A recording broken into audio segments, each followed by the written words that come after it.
Hey everybody, it's your boy, Pagan Tech, and we're here with my best friends in the whole wide world. You can see them all down here.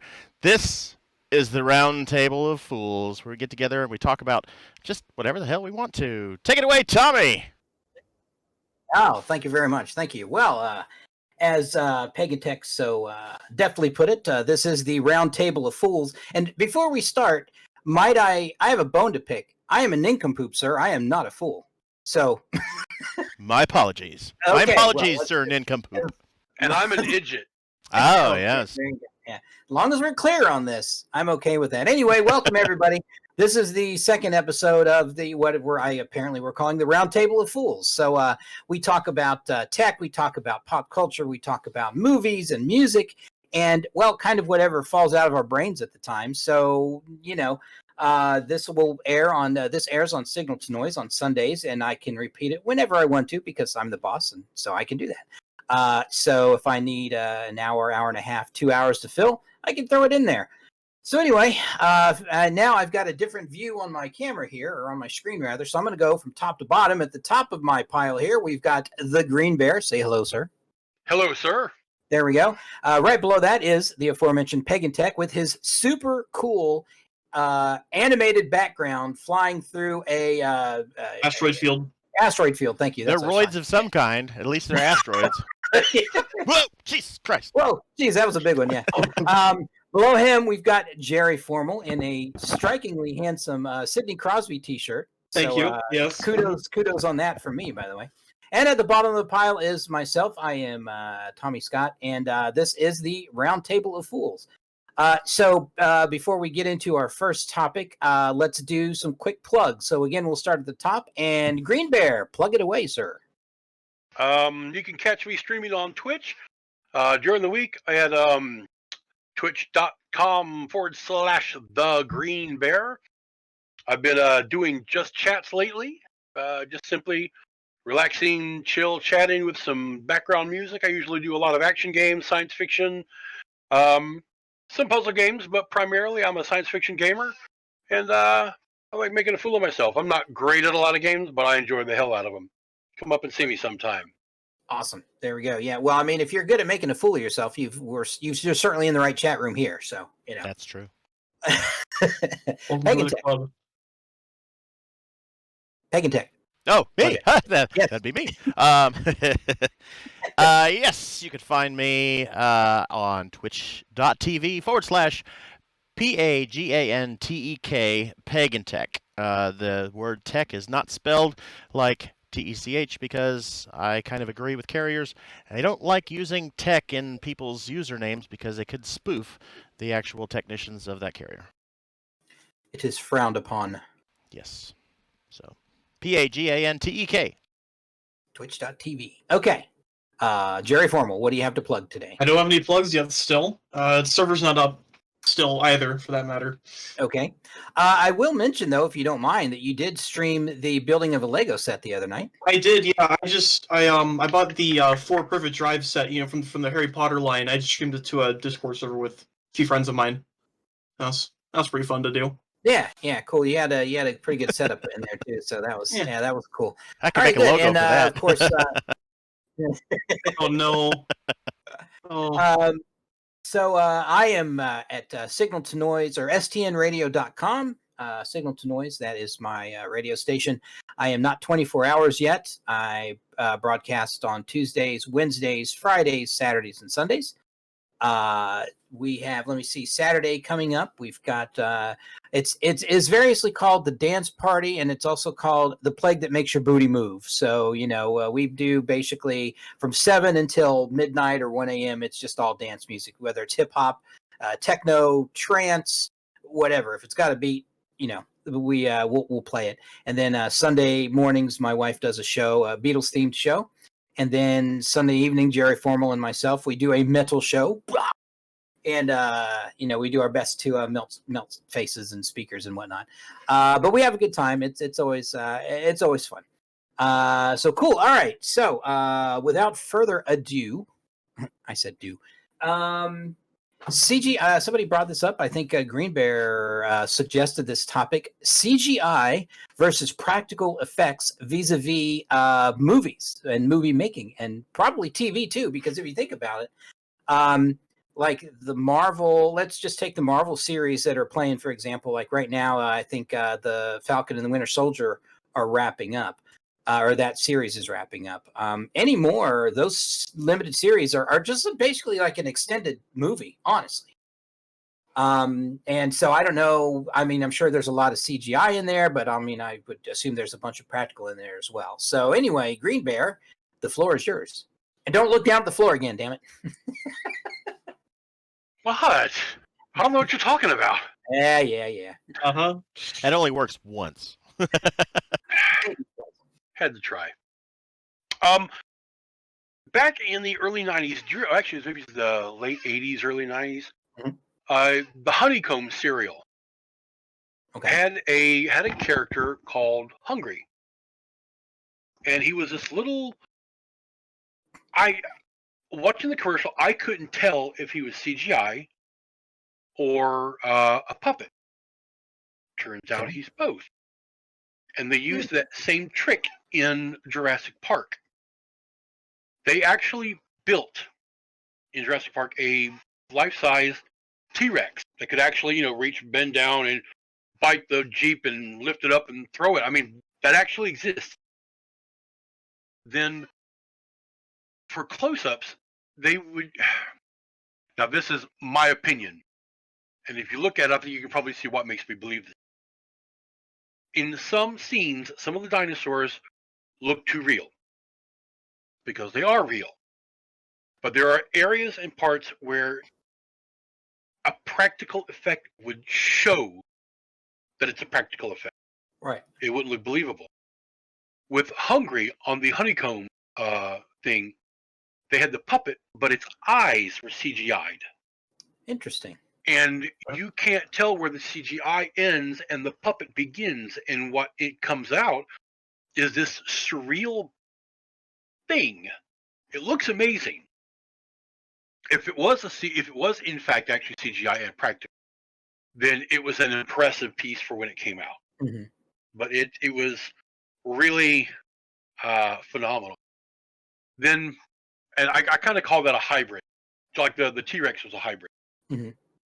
Then in, like I said, in Jurassic Park, they did some really, really good tricks where they would actually, some of the, you remember where the Velociraptors are chasing the kids around the kitchen? Yes. Those were actual suits. Those were actually men in suits. That's why they looked so real. Okay. And I didn't learn that until recently. But yeah, those were actually physically there. I think other little things like eye effects and that kind of stuff was CGI. Okay. Now, there are some things that I think should remain completely practical. And being the horror movie fan that I am, I like seeing... You can still see CGI when it's CGI. You can still tell. The shark still looks fake. Of course, it was an actual shark back in Jaws. Yeah. They had to build a mechanical shark for Jaws. Yeah. Bruce. Yeah. And then, of course, later on, that kind of changed a little bit. But then you you fast forward to today, and you see like the Meg. Mm-hmm. That obviously it's CGI, but it looks damn good. Well, you gotta think of how far along CGI effects. I mean, just even like 10 years. Think how far along CGI has come in just 10 years. Never mind, from the time of Jaws. What was Jaws? 1977, I think, something like that. So I mean, not that there's any real comparison, but like the Meg, yeah, for sure. The CGI effects are going to be muy bueno in any of the movies. I mean, unless somebody just doesn't have just the money for the effects, which you run across sometimes as well. Sorry, go ahead. There are a lot of times I don't think you need. Oh, I loved Sharknado. Oh yeah, it's great. That was It's got weird such fun. a high level of camp. Oh, and it was meant to be cheese. I mean, by the time you see something that makes you go, "What the fuck?" By the time you get to what the next thing that makes you go, "What the fuck has happened?" Cascading, what the fucks? Now, Yeah. are you sure that was intentional? Are you sure that he made that to be cheesy?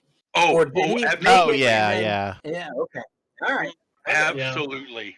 Because I've seen That- it once and I barely got through it. I'm not as big of a fan of bad movies as some other people are. Not that you guys are necessarily, but I had a friend who loved like anything like Sharknado. I mean, he would crawl YouTube specifically to find the shittiest movies that he could find, and he loved it. That was one of his hobbies, is just crawling YouTube. Well, YouTube probably, but Netflix for bad, cheesy, like super awful movies. And he was just like, "Oh, it's so funny, you guys." And a couple of them, I was like, "Okay, I got a chuckle out of it." A couple of them were just like, I couldn't make it through. I was just like, "Oh my god, this is so bad. It's even worse than it was supposed to be." I mean, just Yeah. Now, I think I've only seen- Sharknado, the first one, wasn't intended to go as camp as it was. I think that it was released, it turned into a cult classic, everybody loved it, and he said it's because of the camp.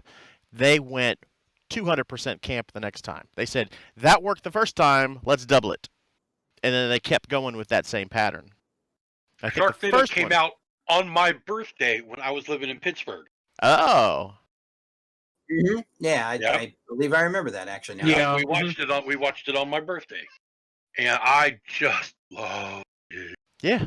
I'm the same thing. I like bad campy movies, but there's the really bad CGI campy, and I have, for me, the first bad CGI, not CGI where the technology just wasn't up to snuff for time, so it suffered.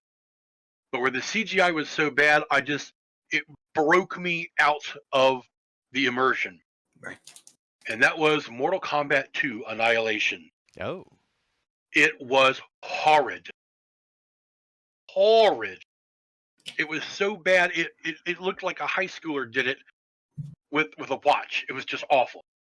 Well, now let me ask you this. I don't believe I've seen Mortal Kombat 2. I know I've seen the first one several times. I don't think I've ever seen the second one. And it may be it may have been because you said, "Oh, it's so bad, don't watch it." So I'm like, "Okay, I'll take your word on that." Because the first movie, I mean, it did okay in the box office. It made some money, as I recall. I wonder if the movie, was it a different like distribution company didn't want to give money for it? I mean, what went wrong there? I wonder. My opinion of the problem with Mortal Kombat, the first movie, I liked it. I really did. Yeah, it was entertaining. Yeah. I think it was a cash grab. It was still riding very high on a wave of popularity, but it suffered a lot of problems that a lot of movies in the 90s did. If it wasn't, some rom-com affairs at the heart, then it was catered towards the campy nerd crowd. Yeah. They took it seriously enough, but and I have a problem with this. I have a problem with any movie that changes the source material to the point that it's almost unrecognizable from the source material. Yeah, I would agree with that. I despise that. That was a problem with the Dolph Lundgren Punisher movie. But going back to Mortal Kombat, like I said, the effects are really bad. They changed so much of the story. It just, Yeah, they just kind of ignored the lore, as I recall. They did. They tried to do far too much with it. Yeah. They tried to put in like as many characters as they could, Right. and the movie suffered. And not to go into a review, but just saw the new one today in the theater. Just saw it. They focused on a very small number of the characters, and they're setting up coming tournament. I don't think that the actual tournament happened. They could have been a little clearer about that, but I don't think the actual tournament has happened yet as of the end of this first movie. Oh, I think there's more to come. So that is streaming on HBO Max at the moment too. Is that right? It is, and it's also in theaters. Okay, yeah, I'll probably watch it. We've got HBO Max. I'll probably watch that this weekend at some point. Yeah, that's probably a good idea. Yeah. It is one hell of a fun ride, and good. the effects in it. I don't know if you played the game or played any of the more recent games or not. Not recently, no. the movie earns its R rating in the first 5 minutes. Oh dang! Ooh. All right. Oh yeah, I'm predicting that in the future people are going to create a drinking game based around you taking a shot every time Kano says fuck. Really? Because he says it a lot. He's not the only one. Challenge accepted. No, Or maybe No. You need your liver. or take a shot anytime somebody besides Kano says fuck. Oh wow. Okay. Because a lot of them do, and you have to really pay attention, or you're going to think, "Oh, that was Kano again." Yeah. Not this time. Well, the first Mortal Kombat was R rated, was it not? It was PG. Was it? No way, really. PG. They toned it down because they were trying to get the kiddie crowd that made it so I guess. popular at Yeah. home. The people, the kids that were playing the video game and giving them the quarters in the arcades at that time, they were trying to pull them into the movie. Yeah, I guess I can see. Okay, that makes sense. Yeah. Okay. The Yeah. new one, however, again, not trying to go into a review of it, but the new one, however, said fuck that. And, this movie is geared towards the people who were fans and they're now grown-ups.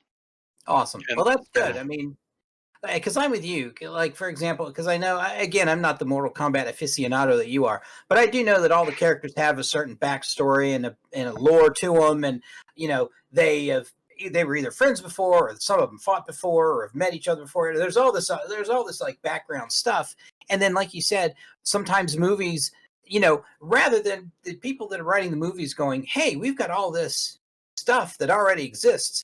We could base our movie on some of this stuff that already exists."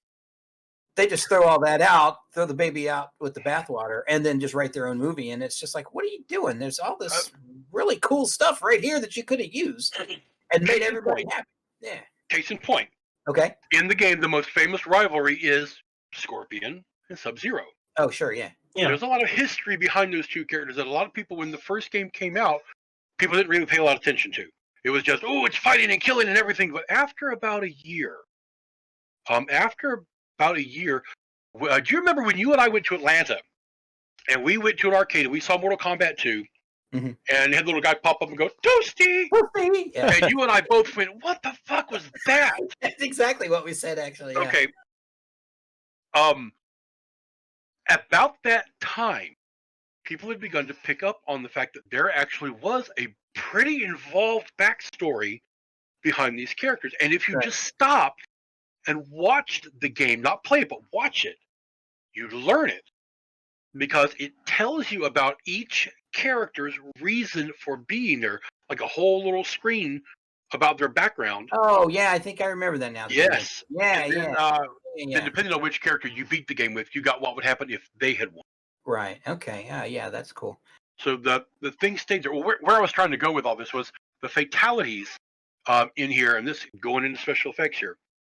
The fatalities in the new Mortal Kombat. Some of the, of course, the fatalities in the game are just so absurdly over the top. Yes, they are. To the point that they are delightfully comical Right. in their graphic nature. There's two in particular that are, one's particularly famous because of the sheer degree of gruesomeness to it, and the other is, and I'm not going to tell you which two. You'll know them when you see them. Okay. The other one is not only a high degree of nostalgia. One of the characters from the first game has this fatality. Oh, okay. And they updated it and they gave it the coolest edge to it. Okay. All So right. they took enough. Again, I think they used a combination of practical Mhm. and CGI. Clearly, there are parts of it that had to be CGI, Sure. Yeah. but and some of it was completely CGI, but it still looks good. Right. It's enough that you don't go, oh, look, it's CGI. You go, holy shit! Whoa. Yeah. Oh, that was CGI, wasn't it? Yeah, it doesn't it- break the immersion. Exactly, Yeah, exactly. yeah, It yeah, looks good. It looks solid. And there are a lot of practical effects in it as well. And that's something I like. It's like Tom Savini, I saw an interview with him where he really did not care for CGI effects. Of course, this is before he passed. But No, Tom Savini's still alive. oh, he is? Yeah, I bumped into him at an ice cream store about 6 months ago. Oh shit! I thought he passed. No, he lives in Pittsburgh. So cool. Dude, glad to hear that. Yeah, he actually runs a school. I mean, you have to pay for it, but Yeah. where he teaches practical movie effects, blood and That's guts cool. and the whole thing. Yeah. I was. We Tom went Savini. over to There was the what's the one ice cream store that well, it doesn't matter anyway. I was going into the ice cream store and he was walking out. I was like, "Whoa, Tom Savini!" He's like, "Hey, how you doing?" And shook hands and off he went. You know, it was Nice. actually he had ice cream, so he was on his way out. But Yeah. I was like, "Oh, cool." Yeah, that was kind of neat. But Thanks so much. he's alive and kicking. Yeah. Awesome. I'm very glad to hear that. Well, this was back when From Dusk Till Dawn came out. Oh yeah. Then CGI was still iffy, still super expensive. Yeah. And he made a comment, I think, about some of the vampires, and they used only a minimum amount of CGI, but they used the CGI to do the transformation between looking human, and looking vampire, and that was nice. Just sparing moderate use. Yeah. I love that. That's good. That's more than enough. So I've got a pretty good story about From Dusk Till Dawn. So apparently, and I don't know what the backstory is behind it, but apparently Quentin Tarantino directed sort of half of it, and then I think Robert Rodriguez directed the second half of it. And now I don't know if that was intentional or they started and one director couldn't finish. I don't know what the story is behind it, but you can definitely tell the switchover because the first half of that movie, your standard Quentin Tarantino movie, there's a lot of talking, there's a lot of witty dialogue, and there's not a lot of action. Well, they get into that bar, and all of a sudden it becomes like it's just like brah, and it's just like, oh, okay, well, that's where Quentin had to go to the bathroom apparently, and Rodriguez took over because there's like blood, guts, and strippers, and I was like, what in the hell? Where did this movie come from? Did somebody switch the DVD out when I wasn't looking? I mean, it was ridiculous. When I first heard it, heard people talk about it, it was described as a gangster or a thug, hitman vampire movie. Right. So I spent the first half waiting for the damn vampires. What's going on? Well, exactly right. I mean, the first half of it was a classic Quentin Tarantino-esque movie. Say it was all dialogue and witty banter and all that kind of stuff, and then it just like 180-degree turn when they got to that bar. It was just like, what? After they crossed the border and were approaching the bar, that's what tipped me off. Okay, here come the vampires. Yeah. As you can see, I forget what they're called, but the Aztecs use them. It's a bowl on a stand used for holding hearts. Yes. When they would do sacrifices, you can see it. It's brief, but it's there. Yeah. And I was like, oh, here it comes. Yeah. So let me steer the conversation in not a different direction, but when you first said CGI versus practical effects, the first movie that came to my mind was Mad Max Fury Road. Yep, I had the same. Oh God, yes. I had the same thing in mind. Yep. Mm-hmm. Because Mad Max Fury Road, first of all, it's a brilliant fucking movie. It is. Secondly, it is 99% practical effects. The only CGI they used was like the vistas, like the backgrounds, like to show mountains or whatever in the background. Everything else, like all the car chases and the crashes and the jumping back and forth and all that shit, that is all practical. That is all them, stunt men and stunt women and all doing that. I mean, you can tell. Yeah. I love that movie. Drew and I watched that movie. What, a month ago, 2 months ago, something like that. Probably, yeah. I mean, and it's also you can if you go on Prime, they also have the movie, but it's in black and white or sepia tone or whatever they call it. And that it's the same exact movie, but it's just in black and white, and it's just as cool, if not better, than the movie as they filmed it. I mean, it's just really such a good movie. But the impressive thing is that, like I said, it's like 99% practical effects. I mean, there was I think I read somewhere the only CGI in there was like the background and stuff. Pretty much. I believe it. That's crazy. That's crazy. Awesome, that is one of the few movies that struck a perfect balance between the two. Yes. It didn't use CGI where it was not needed. Yeah, exactly. And it shines like a diamond. It does. It's such a great flick. And then we actually watched the very first Mad Max movie from 74 or 75, something like that. I think it was about 77. Yeah, it was Right in around the there. 70s. Yeah, that very first one. Not the Road Warrior, Mad Right, Max. right. Yeah. Very, very different movie. But again, it's the same director who's directed all the Mad Max movies, and it was all practical as well. I mean, of Google course, says it was 1979. oh, there you 79. Oh, okay. Okay. I thought it was earlier Yeah. than that. Okay. All right. Well, nonetheless, I don't they wouldn't have been using I mean, of course they shot that in Australia for a budget of like $12.50 and, snacks for everybody, I think. Yeah. But Yeah. Case of so they beer. would have been yeah, a case of beer. Some Fosters. So they wouldn't have been using CGI back then anyway, but nonetheless, I mean, it's a very, very different movie. Still great, and it's all practical effects though. So, but yeah, just the Fury Road. First of all, I just love that flick, but the fact that it's basically all practical effects except for the CGI backgrounds, I just love that. On a funny comment about CGI, early CGI, back in '95, and I only learned of this recently. Back in '95, when they were filming the first Power Rangers live action, or all live action, when they were filming the first Power Rangers cinema theatrical movie, Oh, right. the CGI they made a number of mistakes. They already had blocked out and choreographed how the fight was going to go with the Zords at the end of the movie. Was that me? What? Was John, that what? I heard a log out. Da-da-doom sound. I didn't hear anything. That must have been on your end, yeah. Yeah. So they had blocked out how the fight was going to go and where the Zords are going to do this. Well, people who were actually doing the CGI didn't follow the instructions exactly.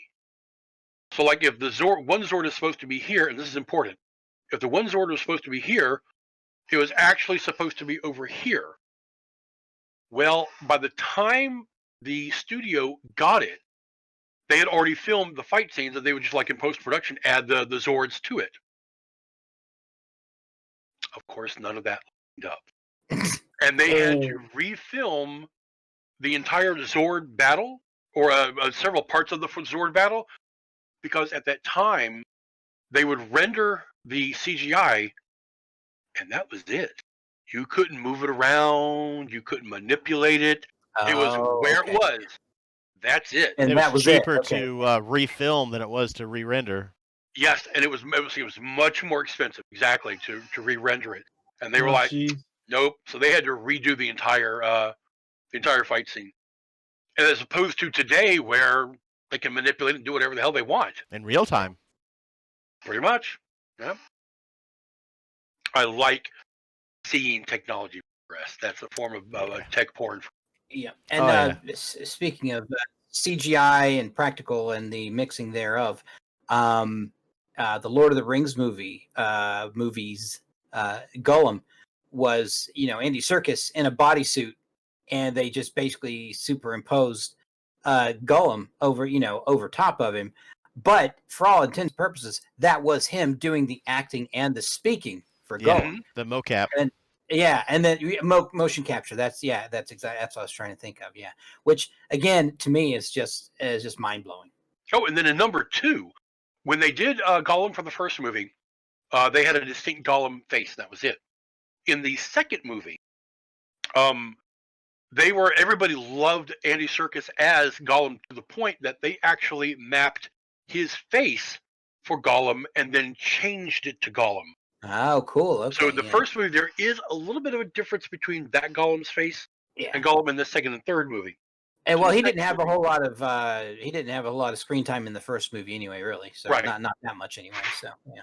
So the second one, like I said, second and third, Gollum's face was actually based off of his face, which That's I thought was a cool. great idea. Yeah. That's Yeah. also why I think they filmed the beginning of the third one. I just watched the third one a couple of days ago. I think that's why they gave Serkis some screen time, so you could actually see his face. Yeah. And did where he was playing Smeagol at the very beginning. Yeah, that's right. Yeah, Smeagol and Smeagol. Oh, right. Yeah, that's right. I think that'd make it I a love little all that kind of easier stuff. for the motion capture mapping if the face is actually structured the same as the actor that they're mapping. You would think. Yeah. Yeah, I would think so.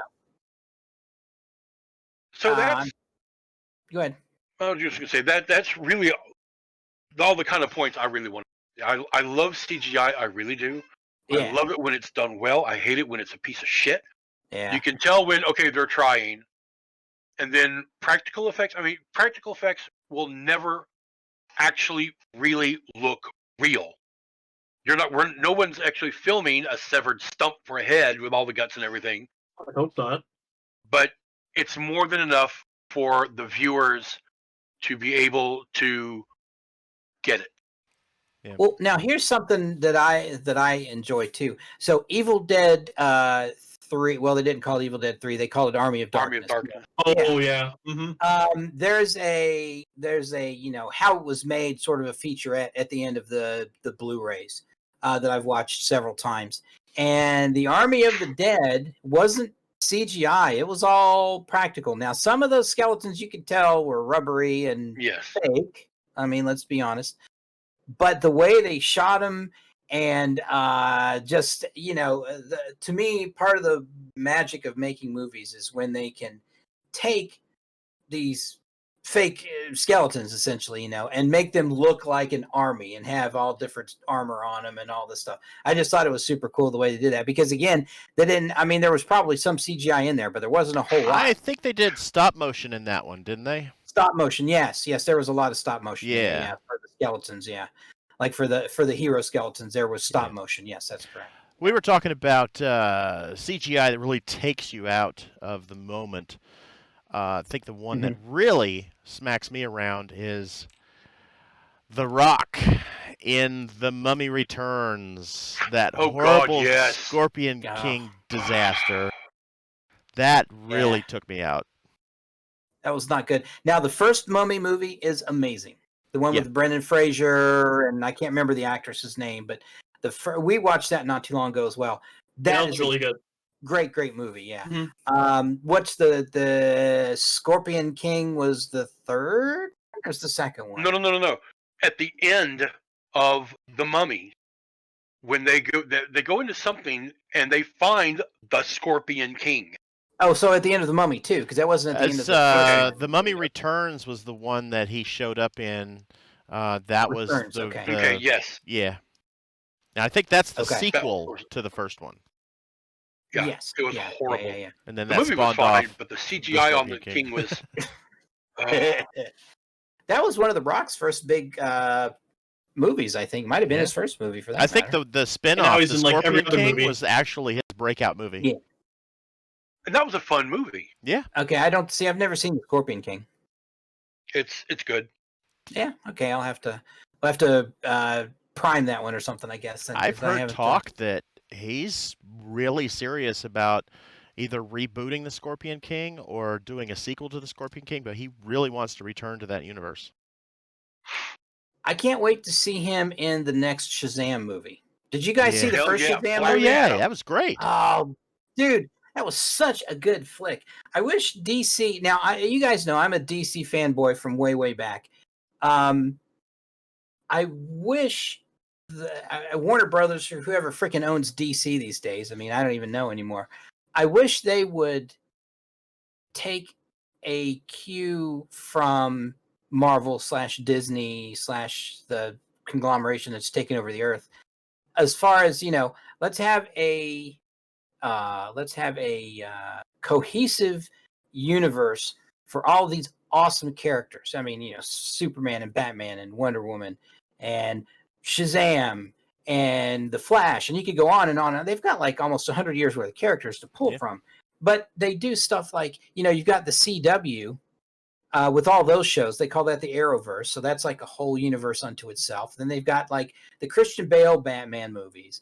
And then they've got, Shazam. And it's like, well, okay, it's this because Superman made a cameo at the end of Shazam. I hope I'm not spoiling this for anybody, but they didn't even show Henry Cavill's face, so it probably wasn't him. But nonetheless, Superman shows up in costume anyway, right at the end of the Shazam movie. It's like, okay, so is this now a Superman from this Shazam universe? Is this the same Superman that's in Superman versus Batman and Justice League? I mean, I don't know. Supergirl? Yeah, or Supergirl, right? Exactly. Arrowverse. Yeah.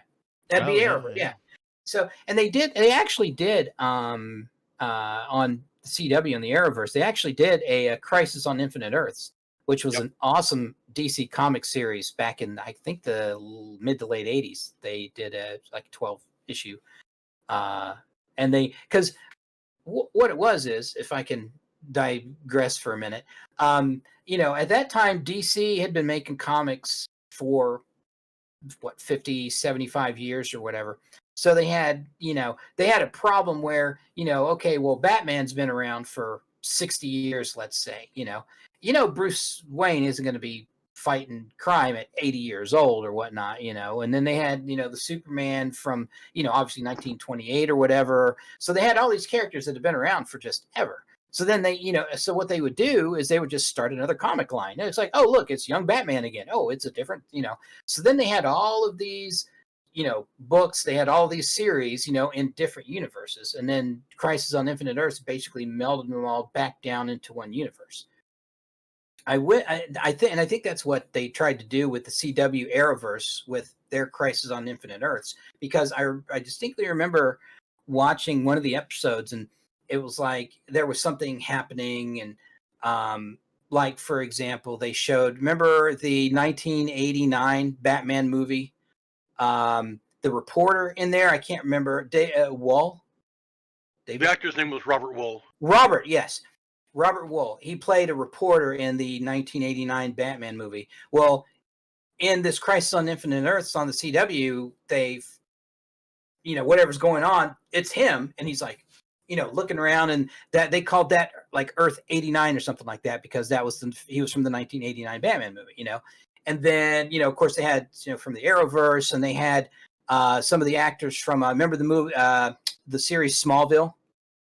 Yeah. They had Superman from Smallville as it was all this. Oh, and they had Robin from the Adam West show. Yes, they did. They had Burt Ward. Yes, that's right. That's they wow. Sure did. Yeah. They had Burt Ward. Yes, they did. They called that Earth just 66. Walking down the street, it has this moment of what the hell? Yeah. And that was Earth 66, because that Batman came out in 1966. Yeah, that was Earth 66 or something like that. So I think that's what they tried to do, but they've still got the problem of, they've got this one series going with, Batman versus Superman and Justice League. By the way, this is the Snyder cut of Justice League is freaking amazing. It's 4 hours. It's a solid 4 hours, but it is freaking amazing. It's really good. I've seen it. I've watched it twice already. It's really good. But anyway, so they've got that whole continuity there. They've got the Batman from, again, the Christian Bale movies, which were awesome. And they got, now they've got Batman. It's going to be played by Robert Pattinson. Yes, thank you. Yeah, thank you. Hang on. Go away. You got updates popping up here. Robert Pattinson. So, and again, it's comes down to, well, is that going to be, is he going to be playing in sort of a Batman Beyond type of a thing? Is he going to, it's just, who knows? Oh, here's something else that's really cool too. And then we'll get off the whole DC train that I started.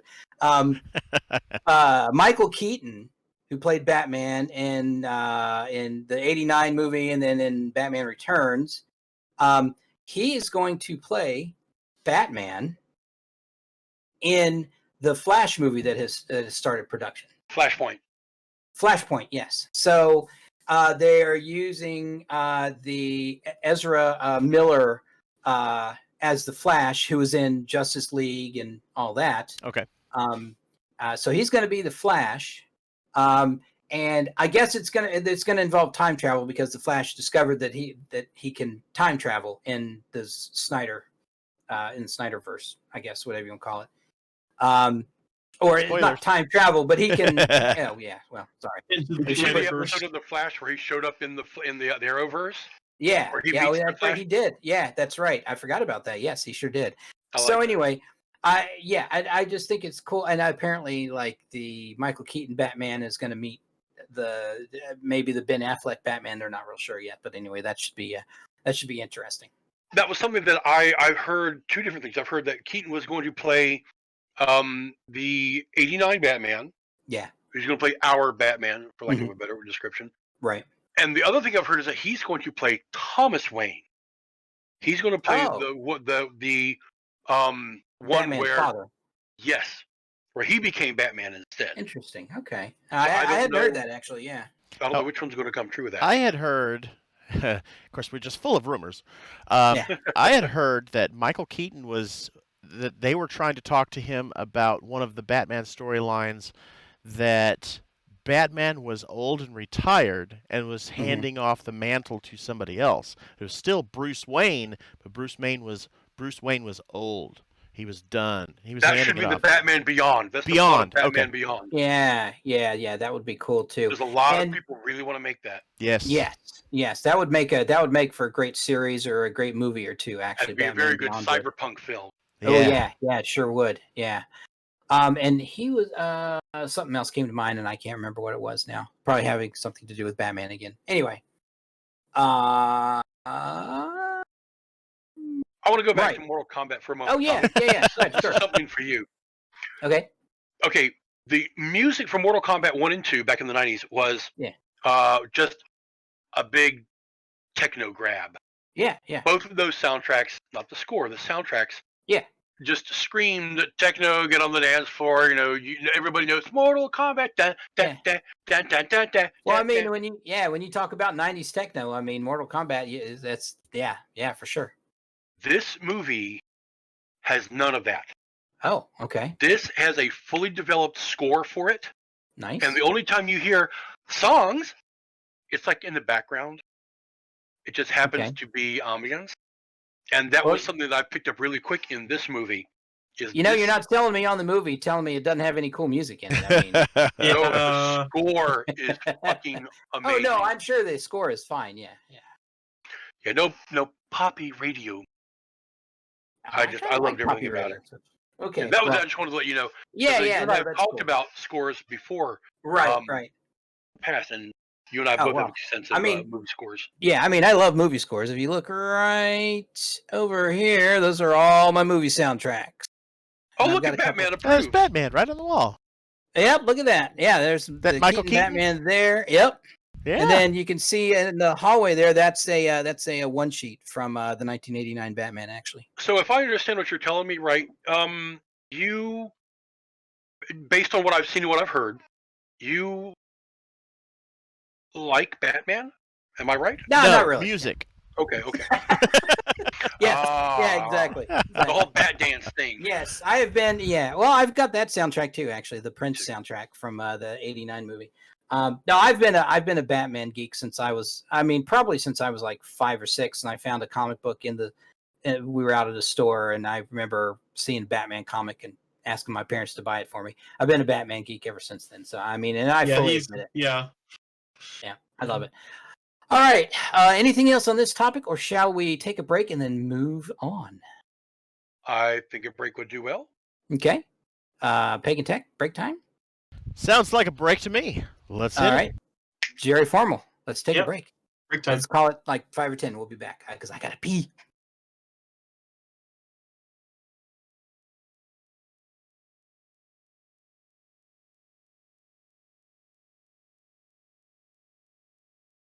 And we're Black hole. back. Hooray. I think we all sound pretty good. Yeah. Yeah, not bad. Yeah. Not bad for a bunch of amateurs anyway. That's right. Yeah. All right. So, Pagan Tech, I think you had a story slash, not a story necessarily, but a nerd fight story, for lack of a better term, to share with us. Yeah. Oh, there is an echo now. It's a thing. Yeah, there is. A lot of people are familiar with Anish Kapoor and Vanta Black a little bit, at least somewhat. There's a lot more to the story besides just the names and the fact that Vanta Black is, 99.68% non-reflective. It's quite an amazing material. However, there's a lot more to it. So, a few years ago, science had invented Vanta Black. Yay. Darkest possible shade of black, and the art world got incredibly excited. It did need to be created in a lab, and it's pretty hard to get a hold of and very expensive. And then comes Anish Kapoor, also known as Fuckface McGee. Anish Kapoor Oh, ding! See, somebody gets it. Anish Kapoor, he bought the rights to Vanta Black to the point where he's the only human being that was legally allowed to use it, and he's kind of a prick about it. He is an artist. He is the one who created the infamous sculpture in Chicago that everybody calls the Bean, and he hates that. That everybody calls Is it that the Bean. big shiny silver thing? Yes, that's the Oh, one. that- Yeah, I think I remember seeing Yeah. that. Yep. And he What's does up- not like the fact that people call it the Bean, but it fucking looks like a bean. Yeah, what's it supposed to be other than a large bean? Right. Well, the art world wasn't thrilled about the fact that he bought this and is really a dick about it. And then comes Stuart Semple. Stuart Semple's an artist, and he also makes pigments that he sells in his free time.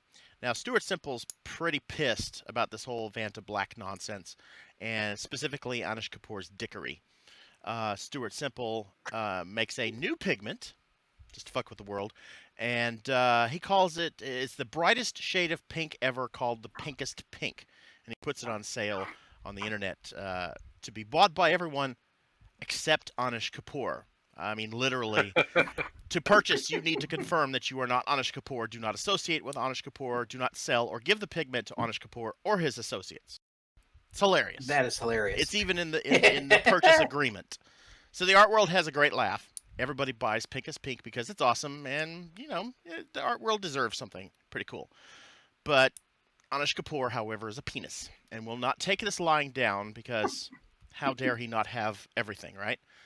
So Right. he gets some of his London associates to buy a container of Pinkest Pink.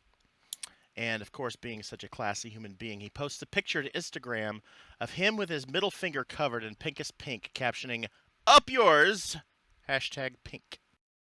Well, everybody loses their shit, because fuck that guy. Especially Stuart Semple. Now, for a point of context, Anish Kapoor is one of the richest artists on the planet. He's often been referred to as everything that's wrong with the art world, and the epitome of the art world's elitism problem. He's a giant douchebag. Okay. Stuart Semple is the opposite side of the coin. He likes to make pigments, puts them out there for sale, like a pound for a jar. He really is not making a ton of money on it, but he likes to make pigments and he just sells them. He doesn't turn much profit, and his pigments are enormously popular. So he launches an investigation to who leaked Pinkest Pink and starts to strike back. So he releases 2 new products. The first is Diamond Dust. Diamond Dust is a glitter made from glass. Oh, jeez. Painting you can still see it after the painting, and it glitters like a motherfucker. It's the most reflective glitter out there, period, and is available to everyone who isn't Anish Kapoor. Of course. And since it's made of glass, if you stick your finger in there, it's gonna hurt. Yeah. So this was Stuart's way of saying, shove your middle finger in this asshole, see what happens. Yeah. Except he didn't say that because he can get an insult across and still be classy, right? So he releases Black 2.0, created, and he was helped by thousands of artists worldwide. And it is the answer to Vanta Black. Black 2.0 is slightly less black, like 99.125% non-reflective, Okay. but it's functionally the same to the human eye. Right. Vanta Black is toxic, has to be created in a controlled environment in a laboratory. Black 2.0, it's completely safe and smells like cherries and costs 4 pounds. That's awesome. That's great. I Vanta need some. Black I don't is know what I use it for, potentially but I need some. explosive. Yeah. Vanta Black is potentially explosive, needs to be applied in a special laboratory, can't be moved across borders, has to be sealed Nice. properly, can reach 300 degrees Celsius if you're not extremely careful, and costs thousands of dollars, right? Anish Kapoor is the only human being who can use Vanta Black. He is also the only human being who cannot use Black 2.0. Like, you got your own black, buddy. That's right. That's awesome. Uh, So I think I've seen online where somebody painted like a Lamborghini. It had to have been Black 2.0. It couldn't have been I Phantom if think they it was painted the a Lamborghini. BMW experiment where they did the entire Maybe it was a BMW BMW. Yeah. in Yeah. Black 2.0, and then they painted it, covered it with a glitter. So you look at it, there's no reflection except the glitter points. It looks like a field of stars. It's absolutely amazing. Interesting. Okay. Oh yeah, Maybe there that- it is. Oh, that's yeah. I like the fact that it costs next to nothing and it smells like cherries. I think that's, that's my favorite bit. Oh, that's cool. That'd be a There- weird color to paint a room though. Yeah, Oh yeah, Painting that a would room be with, weird. that would be totally It's awesome. like a very black. Yeah. That'd be good for like a media room or something, you know. Oh, definitely, You're gonna yeah. watch movies or something. That's what it would be. Oh, excuse me. That's what it would be best for, I think. Definitely. Just for a media room or something. Yeah, that would be cool. Plus, your room would smell like cherries. So I mean, you know. Can you imagine the uses of that in costuming? Oh yeah. yeah. Well, it Oh. depends on how flexible it is, but yeah, absolutely. Yeah. You know, or if you're using, like armor pieces that are Yeah, things that are not yeah. don't have to be flexible. Right. That could be phenomenal.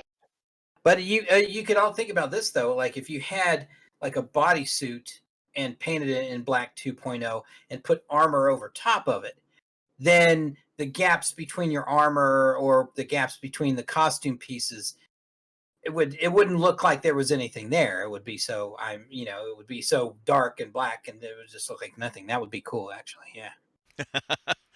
All of the Hmm. colors referenced by Stuart Semple are available on his website, culturehustle.com.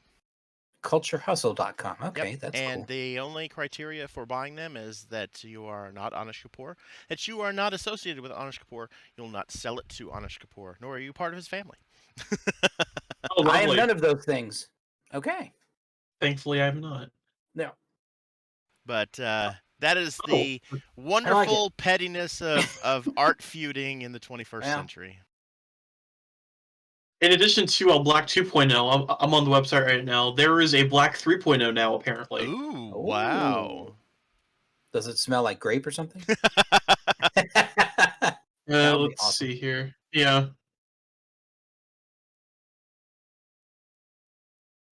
Smells like apple pie. Mmm. It Part of my smells old like sci-fi horror movie reference. smells like victory. Smells like Teen Spirit, Yes. That's disgusting. right? Whew.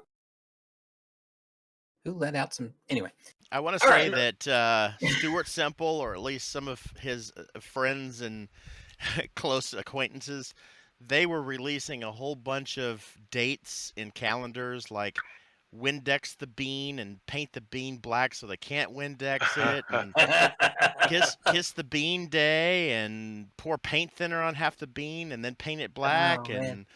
and dress the bean up as a ghost for Halloween, and critique the bean's resume, and Guy Fieri cooks the bean, and So my question is, if it's not actually the bean, what is that piece called then? Cloudgate. Cloudgate. Okay, I like And the bean better. if I understand correctly, one of Anish Kapoor's criteria is you're not allowed to take pictures for profit of it. Okay. I mean, that's kind of cool, you know. I mean, because that basically leaves it up there for people to take pictures in front of, tourists and stuff like that. You know. I have to Yeah, look that's more, but I the being. I don't even think you can do that. Really? He's kind So of a he is- dick. I was about to say, so he is kind of a dick then. Okay. All right. Well, anyway, now it's not really like my surprise or anything, but I was going to do something a little different after your. Oh, did you have something else there, Jerry? Sorry. Oh no, no. Okay, Just, I saw you throw your hands up. I thought I was stomping over No. your surprise. Yeah. a moment. I was a little surprised. Yeah. So here's what I'm going to do. I'm going to go one at a time, and I will save myself for last. But I am going to ask each of you what you're watching, doing, or really being absorbed by here as of late. So it could be music, movies, hobbies, whatever, underwater basket weaving, whatever it is that's capturing your attention here lately.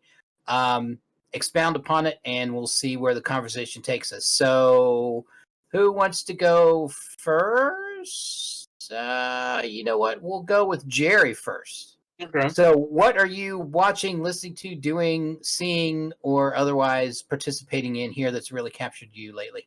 He's I've been been watching really. curling competition. Yeah, they call it Jerry curling. Okay. Okay. Sorry. So I've been really getting absorbed and back into the Metro game series. It's a post-apocalyptic kind of thing. World War III nukes have been dropped all over the world pretty much. There's no world no planet collapse or anything. It's just oh, everything's destroyed. Radiation. All the people in Moscow have retreated underground because there's no radiation there. It's relatively healthy to breathe. But all the animals on the surface have been mutated. There's these big flying things that are like birds or something. They call them demons. There's think like modern day pterodactyls or something. Oh, okay. It's a crazy wild ride. It's purely story driven too. That's my favorite thing about it. It's the third game in the series, Metro Exodus, is technically open world, but not like big open worlds like Grand Theft Auto or something. It's still confined to an extent, but there is other things to do outside of the story missions. So because I know you got the 3 Metro books. Yes, I did. Yeah, I've got. How many? Go ahead. Yeah, I just got 2033. That's backwards on my screen, but I've got 34 and 35 as well. Okay. Well, so what is it like? The game, you said it's a story-driven game, but is it like art? Is it like real-time strategy? Is it FPS? What is it? It's a FPS game. Oh, okay. Mostly. There are some stealth mechanics to the game though. Oh, cool. Okay. So yeah. Mm-hmm. Awesome. All right. Yeah, because you wanted the books, and I had never heard of them before, so I didn't. I wasn't even aware that it was a video game series until you said something. How many games are in how many Metro games are there now? 3 games. There's Oh, 2033, there's Last Light, and there's Exodus. Cool. All Okay. of the games are actually based off of their respective books. Oh, very cool. All right. Because I think the 2033 book was released in like 2002 or something like that. And then books came after that. So sweet. So where are you guys in your quest to bring up your Minecraft server? How far along is that quest gone? we've not made much progress in the past few weeks actually, because our tech admin, the main guy who runs everything, he is a volunteer fighter on the side. He's got just other life things to do. Yeah. So if he does get on, he is working on it. But again, progress is very slow right now. Okay. So, but there is progress being made, and you guys have not abandoned it entirely. All right. Well, good Correct. deal. Yes. Mm-hmm. Yeah. Excellent. All right. Green, tell us what is absorbing, occupying, or otherwise grabbing your attention lately, aside from Mortal Kombat, because we already did that, eh? Actually, the whole ADD thing in the past couple of weeks has been really kicking in. Yeah. I'm currently I've been a bit introspective lately. Okay. So I'm working on some positive life changes that have been really occupying my mind a lot. It's never a bad thing. No, not at all. Some of them involve my stream. Some of them involve just my morning routine. So I'm actually getting back into music, not just playing again, but listening. So I've been going back through my soundtrack collection and my CD, my library, just trying to find something that's something that speaks to me. Not just, hey, I like that song, but no, I like that song because. Right.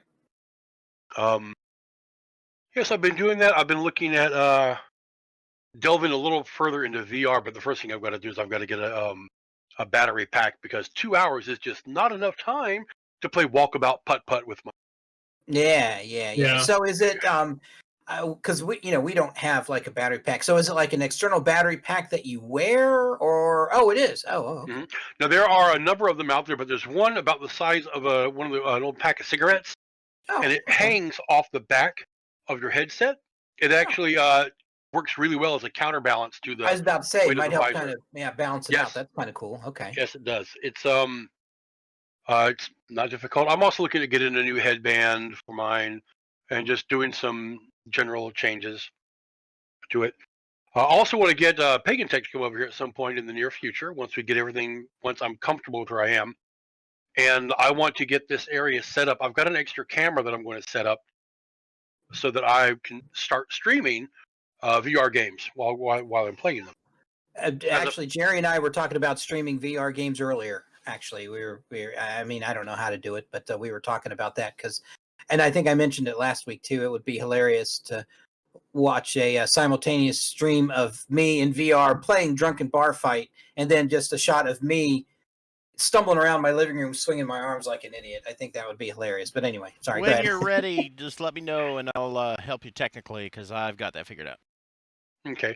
I also want to get a boom for my microphone so I don't have to keep using this. Yes. I Yeah, like that's a this. great idea. The headset's very comfortable. The mic is Yeah. clear, but it still sounds like a mic. And my Blue Yeti is a good mic, and it sounds fantastic. But Okay. the boom that it came with, I'm sorry, guys, I got a diss on it. The boom itself was a POS. Mm, It broke so easily and so completely. yeah. I was honestly, I was shocked. I think that might be that might be like a thing with microphones in general, because the microphone that Jerry uses on his desktop now, it's Sonor, I think is the brand name. Is that right? A toner. Toner, yeah, that's right. Tonor, Toner. Yeah. Mhm. The microphone is pretty solid. I mean, it's not an expensive mic, but it's pretty solid. It sounds good. But the like the arm that it came with, that you mount on it was like super. I mean, Yeah, it's really flimsy. yeah. So it also came with this little tripod that he's using, and the little tripod is actually really good. But the arm that it came on, it's stashed away somewhere. It was just not good, just not good. Yeah, tripod's Um, great. It's but the foldable and all that tripod was too. fine, yeah. So yeah, and then I got a couple more. I had to go to a Guitar Center to get a microphone that so I could browse them and in person rather than just ordering something off of Amazon. Yeah. And I got a pretty decent one, and it's got a nice arm that it's on, so it's pretty steady. And Green, the Right. research So is done on the arms. I think I sent you 2 of them, but I've got more if you want. like a Okay. boom arm. Because you know me, I love to research. You do like the research. I do. Well, and it should be fairly easy to mount something on the wall if you need to in there too, with all that paneling. I mean, I don't know. Oh no, that is No? a no-no. No. That was Tim's Oh. only caveat. Is that- Yep. No that more for holes in the bulletin? walls. Okay. But the All desk right, has well, enough never of a mind. Forget I lip said anything. that something can be mounted to that. Could be Yes, clamped yes, to it. it Okay, does. well that's good. All right. In fact, my Elgato key lights are clamped onto it, and they're solid. They're not going anywhere.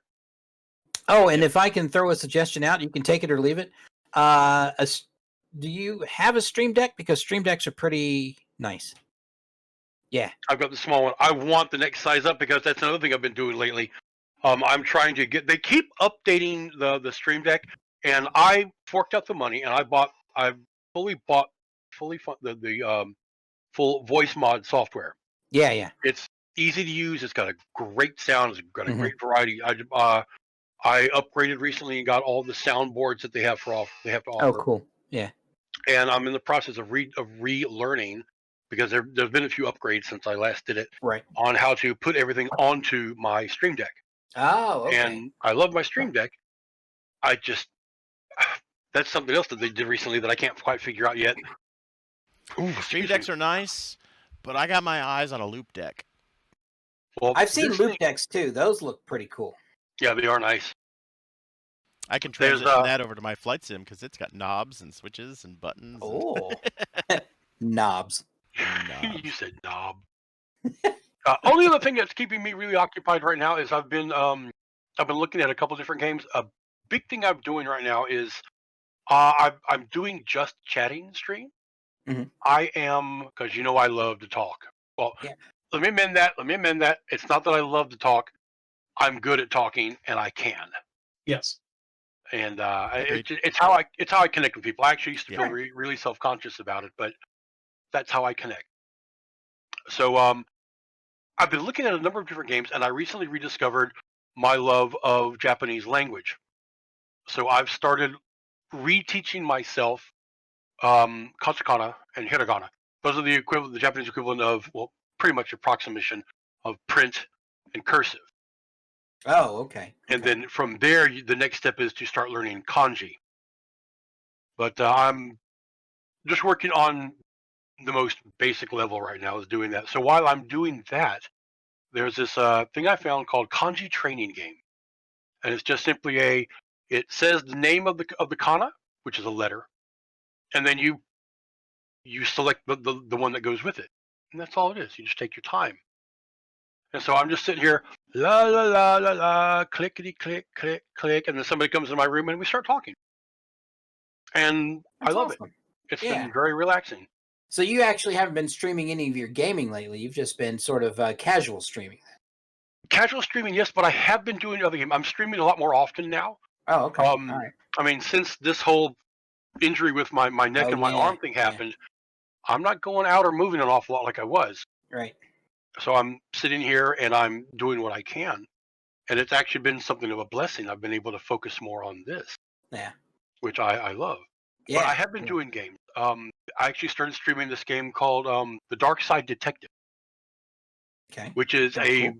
it's short little stories of tongue-in-cheek cosmic horror.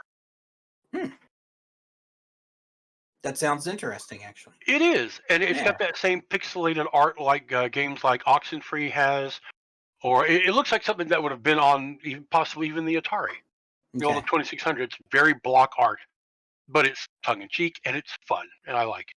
I mean, that's a game. After all, that's what the whole point is for it to be fun. So, Yeah. yeah, that's awesome. That and the Well, Sinking City horror. Sinking City. Oh, okay. Yeah. Yeah. The going back to Stream Deck real quick, we're thinking about getting Jerry a Stream Deck. I've got the So XL, and the only reason I have the XL is because that was the only one they had when I actually had money to buy one. So I'm like, because I wanted the medium one. I didn't want the small one. I didn't want the XL because I was like, that's a lot of buttons, you know. So I was like, well, let me get the medium one. And everywhere I looked, sold out of the small one, sold out of the medium one. All they had was the XL. So finally, I was like, okay, fine, I'll get the XL. And it's actually worked out pretty well because I use it.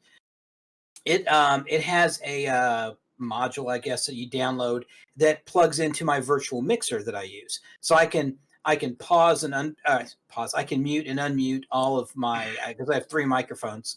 I can mute and unmute all those from the Stream Deck. I can mute and unmute the turntable because I have to run the turntable through a mixer.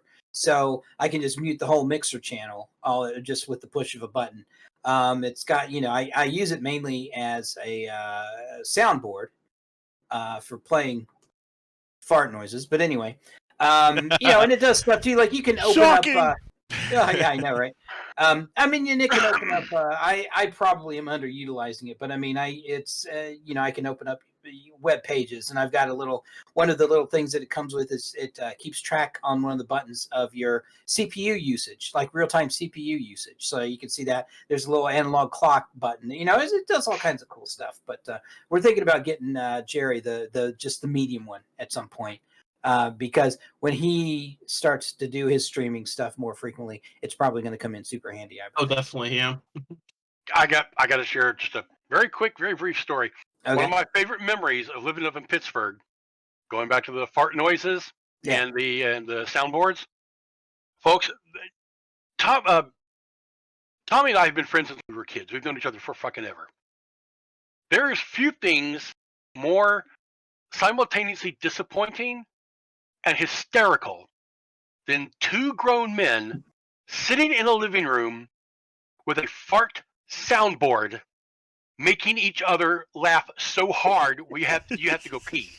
It's true. And we did this for like a good half hour, just dying over fart sounds. Yeah, It was funny. one of us discovered it on our phones, and they're like, "Oh, give me that URL," and then you went to it or I went to it, whatever, and we were just killing ourselves for. Oh, yeah, I had forgotten about that actually. Yeah, you're right. It's I call it funny, not sad. I'm going to call it funny because it's farting is funny. What are you going to do? It is. Well, depending on who you Ah. ask, it might be. Well, yeah. Yeah, yeah. So Pagan Tech, what has been grabbing your attention the past, say, week or two here? There was a really big update to one of my flight sim programs, and I downloaded it. I donated to the guy, and then I realized my flight sim doesn't work because my video card sucks ass. It keeps crashing. Well, it's a great video card. It just has a very specific, very weird crash that happens in the newer games. Um, there's also a alpha that's going on for Elite Dangerous for the new release. Oh, That is cool. Okay. Elite Dangerous Odyssey. We have space legs now, and my save game broke in the last update, and so I'm waiting for release 4 of the alpha to come out, and then that should recopy my save game over, and then I'll be able to pick that up. But in the meantime, Sweet. I've been Kerbling. Oh yes, Kerbal Space Program. I love Kerbal Space Program. I've got a ton of mods in Kerbal. I've played it forever and always modded it ever since I beat the original game. So this new mod gives it a new solar system, new science, new textures, new parts, new all kinds of stuff. So I'm going from the ground up in the science track, which you have to earn your parts, unlock them based off of the science that you do. Dang. And then when you unlock it, you can build better rockets and get them out of the atmosphere and go to other planets. Awesome. I think I've got a lander and a communication satellite relay system on every planet in the main solar system. That's 10 or 11, I believe. So that's been a lot of launches. I've got a space station that I've built around the primary planet. I've got a tug that's available to start going between planets, and I've got to put solar space stations on those for landers. Then I'm going to start landing and doing big science. Awesome. That sounds simultaneously complicated and a lot of fun. It's a lot of fun. It is. I will grant you that it is ridiculously complicated because you have to deal with remembering how much delta V you have to have in order to get out of the atmosphere, to get into orbit, to understand orbital velocities, to do Hohmann transfers from one orbit to another orbit, and deceleration burns and all that fun stuff. But I dig it. I love it because I'm a huge science and flight sim guy. So You're a big space nerd. I am a big space nerd. As a matter of fact, Oh, very cool. NASA shirt. Excellent. Oh, that's great. Yeah, and I've been playing the match 3 gym games on my phone, and getting frustrated at that. Oh, you better so anyway. Well, for my part, since I started my new job, my free time is not quite what it was when I was unemployed. So, but I basically have been mainly doing stuff with and for the radio station in my spare time. I have been, Patty Kay and myself have been watching the Falcon and the Winter Soldier, which I think wrapped. I think the series finale, or at least the last episode, is out now. So we'll probably watch that tomorrow or Sunday. We've also got into it's on HBO Max. It's called The Nevers. Christy's heavy into that. Yeah, I've only seen the first episode, and Patty was on vacation, so I didn't watch I didn't watch the past Sunday show because I wanted to watch it with her, so we haven't watched the second episode yet. First episode I watched a couple times, and I really dug it. Now, I will admit, though, I'm a sucker for period pieces, it takes place, if it's medieval times or Victorian London or something like that, I'm all about it. So, but I mean, this combines that with, basically superhero stuff. So, Yeah, there was another show that she was watching besides the Nevers that was also a period piece. It was Oh, yeah? Irregulars. Oh, what is that streaming on? Because I haven't seen that. That's a Netflix show. Oh, no, really? Okay. Yeah. It's kind I of will have based to off give that of the people surrounding Sherlock Holmes, not Holmes. Okay. It's the downtrodden folks who have a little bit of psychic abilities, or it's really kind of weird, somewhat supernatural. Interesting. Yeah. And what's it called again? The Irregulars. The Irregulars. Irregulars. Okay. All right. Cool. Yeah. I'll have to pick that out. It's 'cause, very I'll put very that on my period list. piece. I was pretty impressed. Yeah. It's definitely And more Christie show than mine. okay. And the other, say, on the sci-fi front, if you guys have not seen the show, The Expanse, it is an amazing, amazing show. We're waiting for the next season. That I think they're filming, or maybe it's in post-production by now. But the sixth season is the next one coming up, and I just can't wait for it because that show is. We just love that show. Now, keep in mind, Patty is not that big of a sci-fi geek, at least not as big as I am. No, nearly as big as I am, or any of us are for that matter. But she loves this show. Now, there is some eye candy for her in this show. Let's be perfectly honest. But Holden? She loves the show. What's that? Holden or Amos? Amos. Oh, Yeah. Amos. Yeah. I have all yeah, the books. so I actually got into the first book when it first came out, and I read it, and I was fascinated by it because it's a hard science. Yeah. Hard science fiction is Yes, my yes. jam, Right. and the harder Yeah. the better. Yeah. I just got the first book through Amazon like a month ago or something. I haven't read it yet, but I've got it in the other room. So. Every time they release another book, I start at the beginning and read all the books again, and they're up to 8. Oh, really? Oh, all right. So Oh, I've read them a couple of times. yeah, I love it. They've It's got most of them over one of my at favorite the. series. They've got most of the books over at our local Barnes and Noble, and I was looking at them the other day. I was going to get the second one and ended up. Oh, I remember what they had. $5 CDs in a bin over there. So I browsed through the $5 CDs and got like 4 or 5 out of there. So I was like, well, I don't want to hit the bank account too hard. So we'll just get the CDs and hold off on the books for now. But yeah, I so might be able the to help you out Expanse with is that. amazing. Let's get together afterwards, and I'll see if I can't help you out with the Expanse books. Okay, cool. But other than watching stuff on TV, I did bring on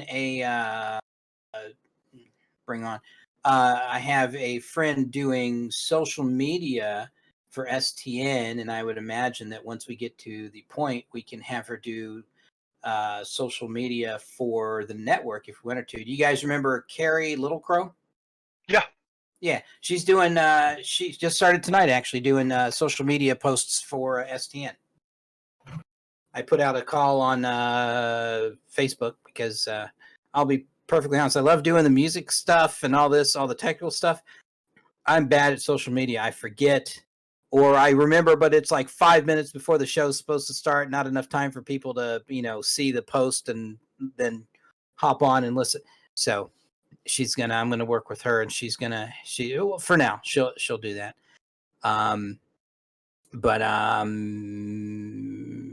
Yeah, I had a friend. Actually, I went over to help a friend move some what's the word I'm looking for? Some display Gravy. cases in Oregano. Rocks. bread. It's very small rocks. Yeah, gravy. Tapioca. Storage cabinets in Green, Meister Scott. He got some display cabinets from a local hobby shop, and we helped him move those in the other day. They were heavy as fuck, but anyway, got them in place, and I borrowed some CDs from him, and I ripped some CDs from him, and so that's just I've just been collecting music basically, and just anything that I get now, I rip it and so I can play it on the air. So, I think this show will probably air once again Sunday evening, starting at about 8. And I'm gonna, I'll, do a little light editing, kind of like I did for the first one, and then everybody will be able to. I'll air it, and then you guys can listen back to it whenever you want to. I'll drop it into the Dropbox again. Anyway, unless anybody has anything earth-shattering or that you would like to share with the group, that may wrap it up for our second episode. I'm good. If you want to roll out your end, I'll roll out my end, and we'll wrap it. Okay, well let's do plugs one last time before we jump out. And how about we start with the Green Bear since he's at the top of the screen. Green Bear, what do you want to plug? My ears anytime I'm around. Never mind. That's Political disgusting. commentary. I know, right? Catch me streaming on twitchtv.com. Is it .com? Twitch.tv Twitch.tv. / The Green Bear. And Yes. if you want someone to talk to, just some casual conversation, I'm available. If you want to talk gaming, I'm available. If you want to just poke fun at me, go, ha ha, he killed you. Come on, have some fun with me. Excellent. Pagan Tech. That's me, Pagan Tech. That's twitch.tv / PAGANTEK, Pagan Tech. Excellent. Jerry, you got anything you want to plug right now? No plugs. No plugs. All right. No plugs. Well, No plugs. No plugs All right. nowhere, not yet. Yeah, not yet. Okay. Well, you're still working on it though, so that's good. Yep. So as for me, stnradio.com.